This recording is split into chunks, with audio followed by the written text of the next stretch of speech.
ni khat ka chu kan kal ta te lai hoi do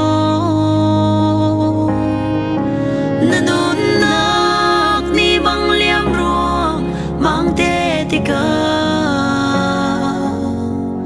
ko sei lam da na pen lai nai phiang sang mo na san sum loi lak in liam ter hin la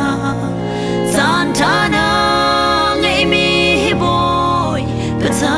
mang a san sui mi lam theo han kan ok khâu lo san thana ngai liao a boy pa ban ve chang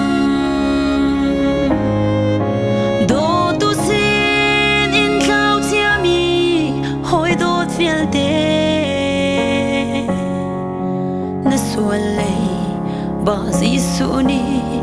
an cham piak chang vai lam chung in dot nak thi sen alwan ter a thi sen in kan sual nak adol di chang na chan sum loi lak in liam ter hin la san thana ngai mi hi boy pa cha mang a chan sui mi lam theo man kan ok khâu lo san thana ngai liao a boy pa ban ve chang hoi dut na anun nak bao chan ok atlak lo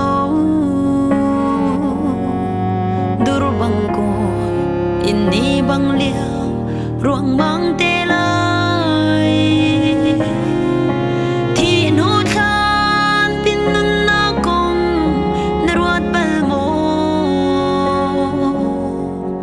nai phiang mo kham nangam nak na ngai sang mo na chan sung loi lak in liam ter hin la san thana ngai mi hi boy pa cha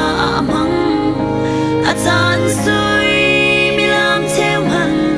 kan ok khâu lo san thana ngai liao a boy pa pan ve chang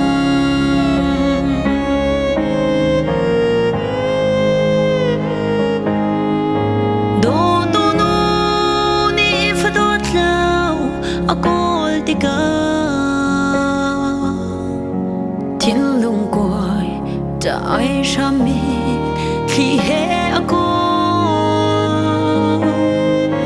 Giêsu Christ ni mi sual dao tia mi viel de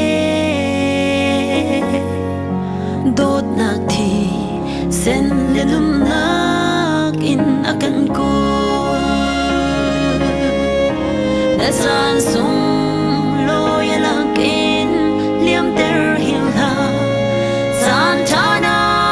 ngai mi hi boy pa cha mang a chan sui mi lam theo han kan ok khâu lo san thana ngai liao a boy pa ban ve chang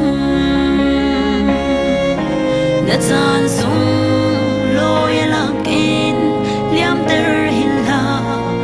san thana ngai mi hi boy pa cha mang a chan sui mi lam theo han kan ok khâu lo san thana ngai liao a boy pa ban ve chang a san sui